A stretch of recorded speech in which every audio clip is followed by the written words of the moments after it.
My name is Vincent Drake. For years, I've searched the archives for answers. Every file holds a real mystery, a story the world tried to forget. Tonight, I invite you inside the Unsolved Vault Midnight Archive. The disappearance on Route 66. This is the archive of unsolved disappearances. Case number 713.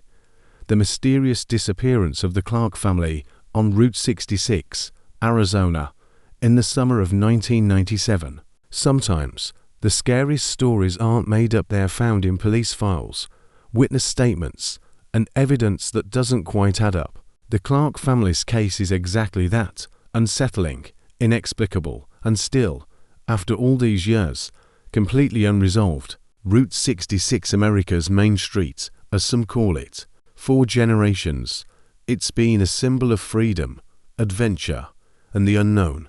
Movies and songs paint it as a ribbon of nostalgia and promise. But talk to locals in Arizona, especially those living near the more desolate stretches, and you'll hear a different story. For them, Route 66 is a place where strange things happen, a highway where reality seems to bend, and not everyone who sets out on a journey makes it to their destination. In the last 40 years, at least 17 people have vanished without a trace along a particular stretch between Pine Grove and Barstow. Some disappearances have plausible explanations: bad weather, car trouble, maybe even a crime of opportunity. But there are cases, like the Clarks, that leave behind a trail of confusion and fear. The Clarks, John, Sarah, and their 10-year-old daughter Emma were a typical family. John worked as an engineer, known to friends as reliable and practical. Sarah was a schoolteacher, warm and organized. Emma, their only child, was energetic, curious, and obsessed with documenting their travels on her old, bulky camcorder. They were returning from a family vacation, the Grand Canyon, making their way west to California, driving straight through the desert. Nothing in their past suggested trouble: no debts, no enemies, no secrets. Just three people excited to get home. The last verified sighting of the Clarks was on June 16, 1997, around 7:40 p.m. at a gas station just outside Pine Grove. The gas station clerk, interviewed multiple times by investigators, described the encounter as completely normal. He did recall, however, that the little girl, Emma, seemed distracted. She spent the entire stop staring out the car window, fixated on the empty road. A few hours later, the Clarks checked in at a small roadside motel called the Sunset Inn. They paid for the whole night, but checked out less than 2 hours later, sometime after 11 p.m. The night manager noted that Sarah looked anxious, glancing over her shoulder as if she expected someone to appear. John barely spoke, but kept asking about the nearest exits from the property. Emma stayed close to her parents, tightly gripping her camcorder. At this point, something was clearly unsettling the family, but what it was, no one knows. That camcorder, an old Veach's model with a worn-out grip, would become the only physical clue in the case. 2 days after the Clarks vanished, a highway patrol officer found it lying in the sand just off the shoulder of Route 66, near mile marker 129.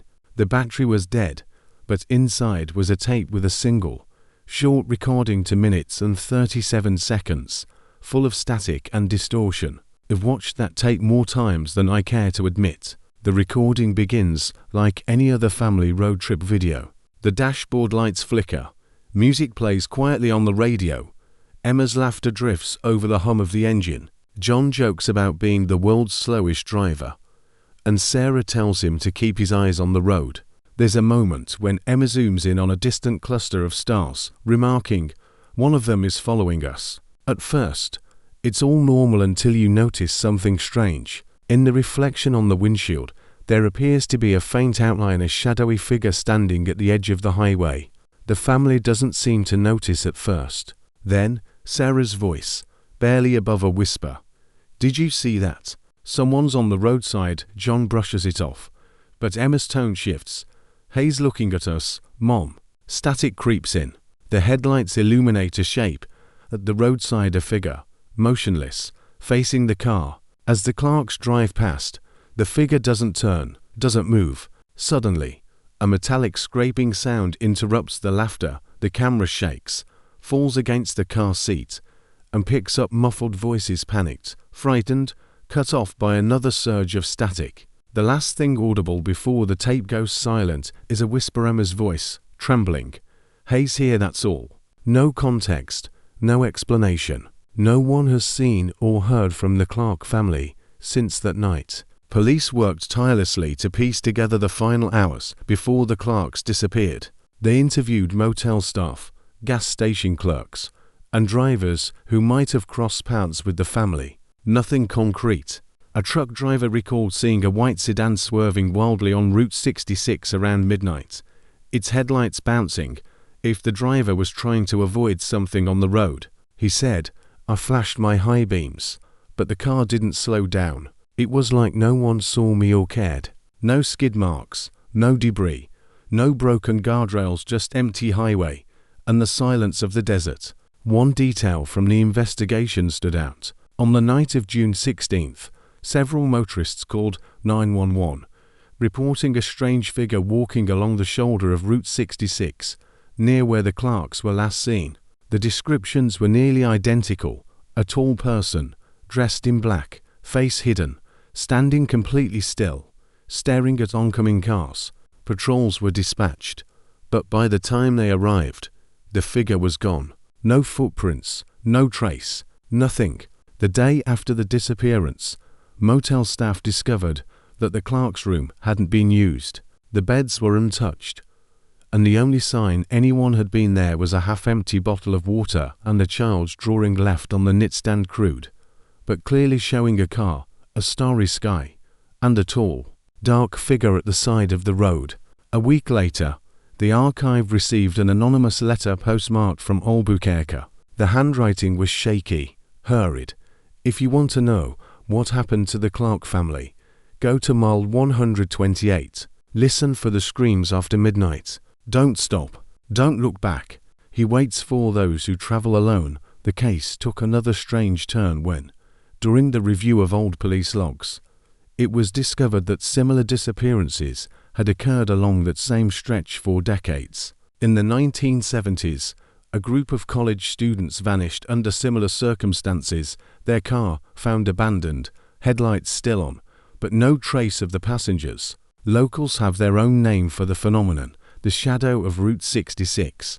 For some, it's just a ghost story to keep kids from wandering the desert at night. For others, it's an explanation for all the unexplained events that seem to cluster around the highway. The Clarks' VHS tape was analyzed by several forensics labs. Experts found unusual interference patterns in the audio and video, short bursts of static, coinciding exactly with moments when the mysterious figure appeared on screen. One specialist commented, "The distortion isn't like anything I've seen caused by heat, magnetism, or mechanical damage. It's as if the tape itself was reacting to something in the environment." Psychologists who reviewed the case notes observed a disturbing pattern. Every witness, whether they saw the figure or simply drove the highway at night, described an overwhelming sense of dread, as if being watched. Some reported hallucinations, glowing eyes in the dark, whispers that seemed to come from the radio, time that seemed to slip out of sync. Despite exhaustive searches, the Clark family's car has never been found. The desert is vast, but so many searches, helicopters, and dogs combed the area that the complete lack of physical evidence only deepens the mystery. The case files contain a series of distressing voicemails and letters received in the weeks following the disappearance. One came from a woman in Nevada. "I was driving that night. I saw headlights behind me, then a shape in the road. I don't know why, but I felt if I looked at him just once I'd never make it home. I kept my eyes forward, prayed, and drove until the sun came up." Another was left on the department's answering machine months later, the voice trembling and faint. Possibly Sarah Clark, if anyone is listening, was still here. "It's not what it looks like. The night never ends. Don't trust what you see." Hayes waiting just around the bend. Technicians traced the call to a payphone in the middle of nowhere. One that hadn't been operational in years. No fingerprints, no explanation. After so many years, the Clark family's disappearance is still officially open, still marked as unsolved. Every so often, someone driving Route 66 late at night will report seeing strange lights or a lone figure by the road, and old fears are rekindled. Some believe the family simply ran off, started a new life. Others are convinced something much darker happened that night. As the keeper of this archive, I'm left with the same haunting questions as everyone else. How can 3 people, a car, and all evidence vanish so completely in the modern world? Why do so many disappearances cluster around the same stretch of highway? Is it simply coincidence, or is there something on Route 66 that we're not meant to understand? If you have any information about the Clark family or any of the other disappearances on Route 66, please contact the archive. Sometimes it's a single memory, a detail someone overlooked, that finally brings the truth to light. Until then, this case remains unsolved. Be careful out there. The road can take you places you never intended to go.